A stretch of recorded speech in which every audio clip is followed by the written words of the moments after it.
spring, Bauer College of Business hosted Midstream Executive Experts as part of Texas CEO Magazine's 2012 Enlighten Speaker Series before a group of C-level attendees.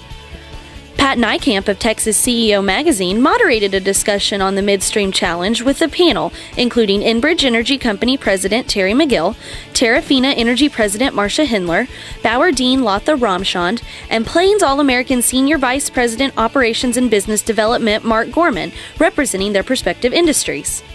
We are proud to say that we have the #1 ranked entrepreneurship program in the country. What is interesting to me is that this is the Texas CEO Magazine right here. In 2006, Bloomberg did a study of business schools looking for schools that had graduated the most number of CEOs. And the Bauer College was 5th on that list nationally for graduating the maximum number of CEOs among publicly listed business schools. So between entrepreneurs and the CEOs, we have the whole range covered here. So you are in the right place, the right time. The rules and regulations coming out of Dodd-Frank are going to require, 24 million man-hours annually for compliance. So I'm sure you CEOs in this room are already thinking about that. And just to give you some perspective on what that means, it took a total, not annual, a total of 20 million man-hours to build the Panama Canal. And we're going to be spending 24 million man-hours every year just complying with regulation. And I say that because, as you all know more than any other group, that's part of the reason we have this Midstream Challenge today. Starting 2008, we had a technology that was a game changer, or what we call a disruptive technology that can revolutionize the way we are doing business in that industry, exploring, looking for oil and gas.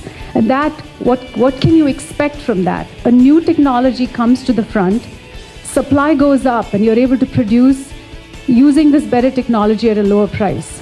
For this technology to last, if you think about the economics, the demand has to go up for it to be sustainable. The demand has to go up, the prices have to react, consumers have to need more of the product. Anything that gets us closer to energy independence, we absolutely need to do that. That's where the challenge occurs, is that we have not reached a point where that demand and supply have met. And so you see things like the difference between West Texas and Brent, which apparently has narrowed a little bit in the last few days. But I absolutely believe that we need to keep this conversation going, because in the long run, you and I are going to benefit through energy independence. We're going to benefit through having a cleaner way of doing things here. We're going to benefit because it's going to create, as we all know, jobs. If we build out the pipelines like is projected between now and 2035, huge demand for that. That's going to result in more jobs. It's going to result in higher increases in GDP. It's going to result in higher revenues for the state, higher taxes. Why isn't anyone listening to this? So that's my 2 cents.